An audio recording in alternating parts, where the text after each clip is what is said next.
Olá, estimados irmãos, vamos em nome do nosso amado Salvador Jesus e com o auxílio do Santo e Bom Espírito dar continuidade aos estudos das nossas lições, a lição 5, mais bem-aventurada coisa é dar do que receber, é o título da nossa lição e vamos estudar segunda-feira o segundo tópico que traz para nós a mensagem de Elias.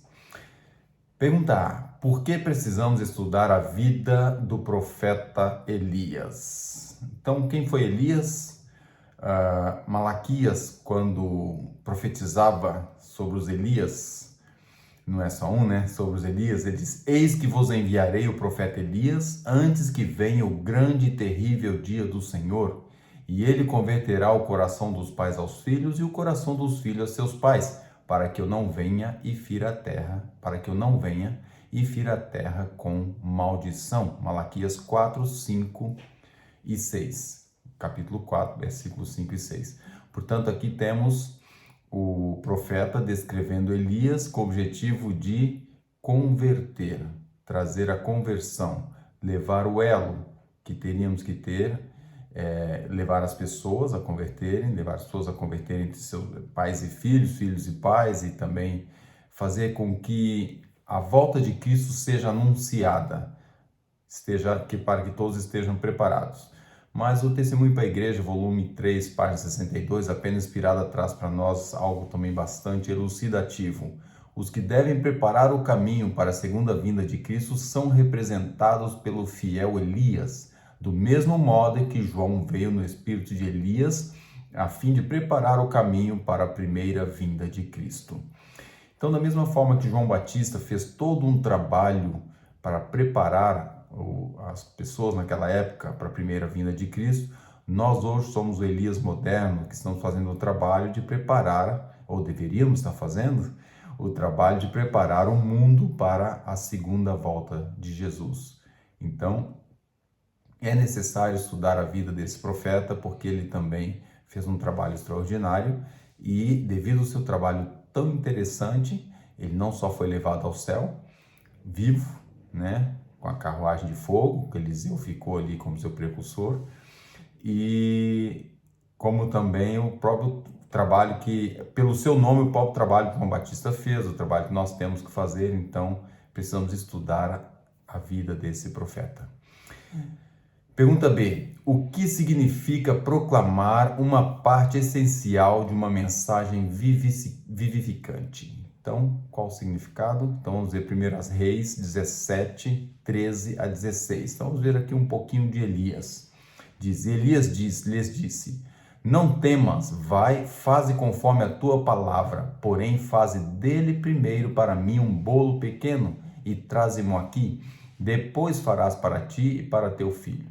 Porque assim diz o Senhor, Deus de Israel: a farinha da panela não se acabará e o azeite da botija não faltará até ao dia em que o Senhor dê chuva sobre a terra.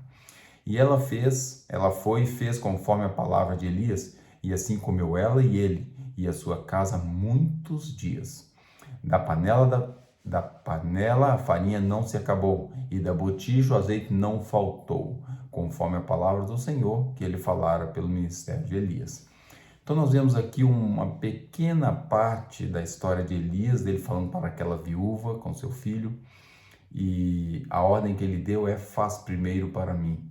Aquela viúva podia ter olhado com um ar de desconfiança, com um ar de quem alguém estava querendo se aproveitar do restinho que ela tinha, mas não, ela na fé, na confiança fez, e com essa fé que ela teve, ela salvou a sua família, e também o próprio Elias comeram muitos dias ali, nunca faltou, a multiplicação foi constante até que tivesse mais recurso. Pena inspirada, Profetas e Reis, páginas 130 e 131. Nenhuma prova de fé maior do que essa poderia ter sido exigida. A viúva, até aquele momento, havia tratado todos os estranhos com bondade e liberalidade. Agora, independentemente do sofrimento que pudesse resultar para si mesmo e para a criança, mas ao mesmo tempo confiando no Deus de Israel para suprir todas as suas necessidades, ela enfrentou essa dificílima prova de hospitalidade, agindo de acordo com a palavra de Elias. A viúva de Sarepta compartilhou sua porção com Elias e, em troca, sua vida e a de seu filho foram preservadas. Então, muito importante ver aqui que aqui a pergunta que traz com essa história é: o que significa proclamar uma parte essencial de uma mensagem vivificante? Nós somos conhecedores da palavra, somos conhecedores das profecias, somos conhecedores de que Jesus vai voltar e nós devemos partilhar isso a todos. Mas aqui essa senhora passou por uma situação muito mais complicada, que foi partilhar algo com que ela já não tinha. E ela teve que ter fé e saber que as promessas de Deus se cumprem, ou que a promessa daquele profeta ia se cumprir. E nós devemos ter a noção de que as promessas divinas vão se cumprir também em nossa vida. Mas temos que fazer a nossa parte.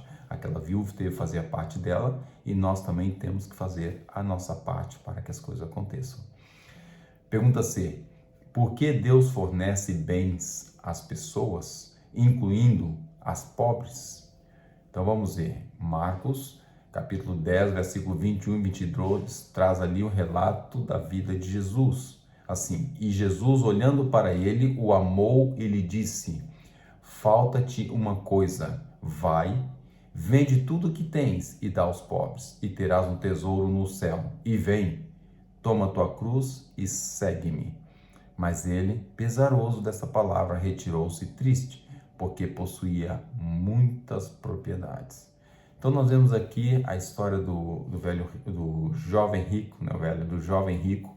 E esse jovem foi posto à prova, um jovem que foi criado dentro da lei, foi criado dentro dos ensinamentos, foi criado em tudo que ele os seus pais já sabiam, mas faltava a ele o quê? O desprendimento, faltava a ele entender o amor ao próximo, faltava entender que os bens materiais não lhe trazem benefício algum se não for usado em prol da causa do mestre.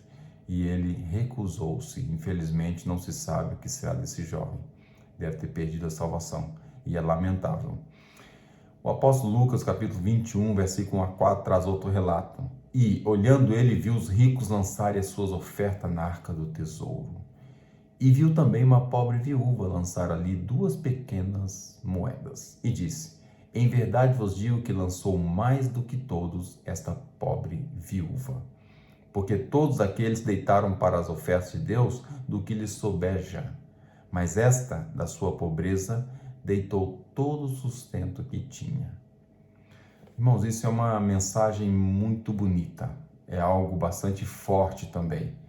Porque quando se trata de doar a causa do mestre, o inimigo está presente. Bem presente, muito presente.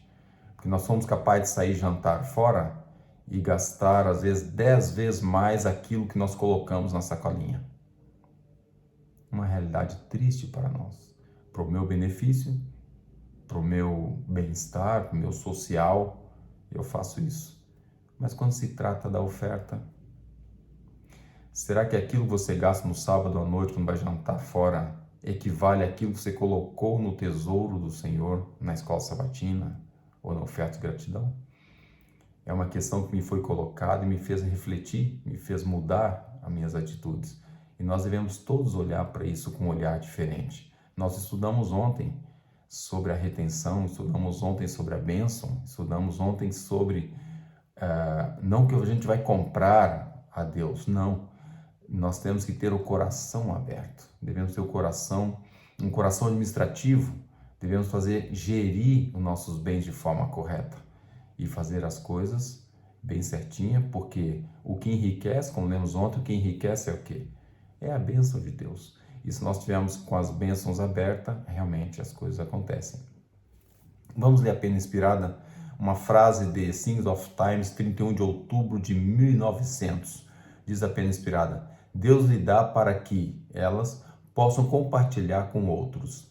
Tudo que nós temos, podemos usufruir, não é pecado. E nem é pecado ter mais recursos e buscar meios para ter melhores ganhos.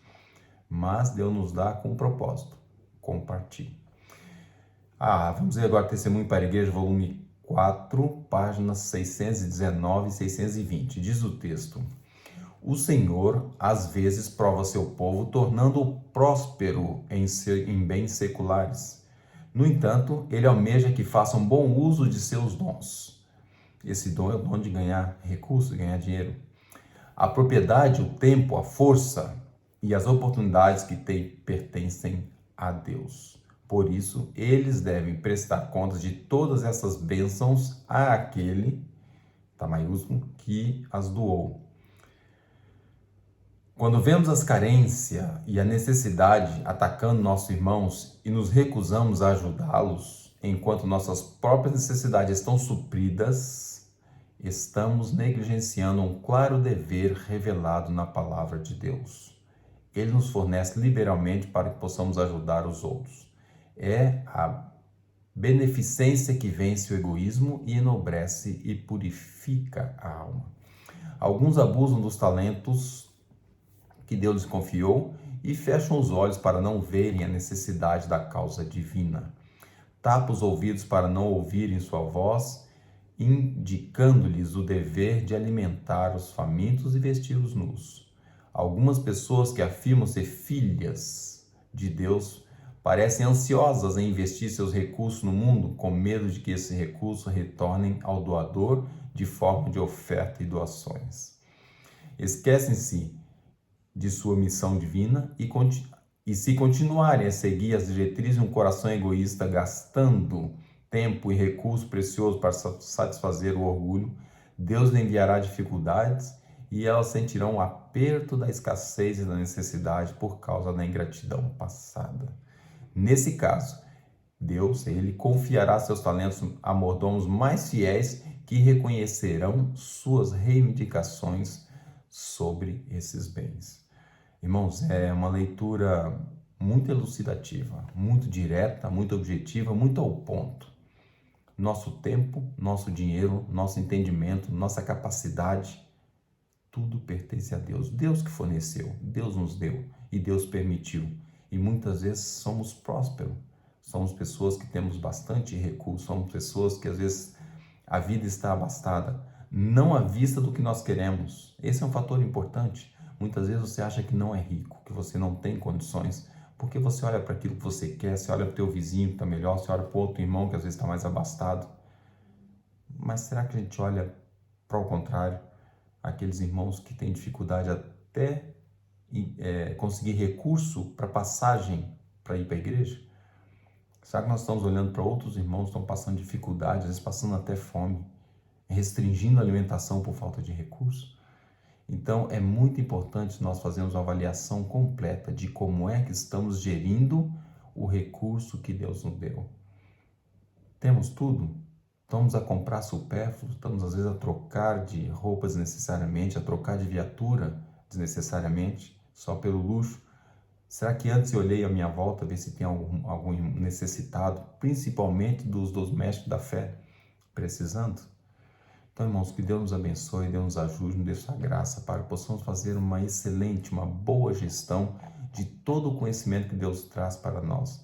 Que essa mensagem de Elias possa entrar em nosso coração, não só fazendo uso do recurso que Deus nos deu ao pobre necessitado, aos domésticos da fé, como também doando a sua causa, porque às vezes nem tiramos tempo para o trabalho missionário. E também não contribuímos para quem está disposto a fazer o trabalho missionário ter recurso.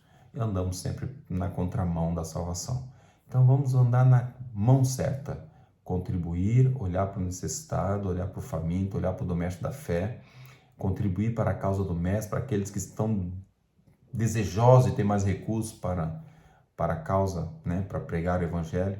E dessa forma possamos abrir as portas do céu para nós.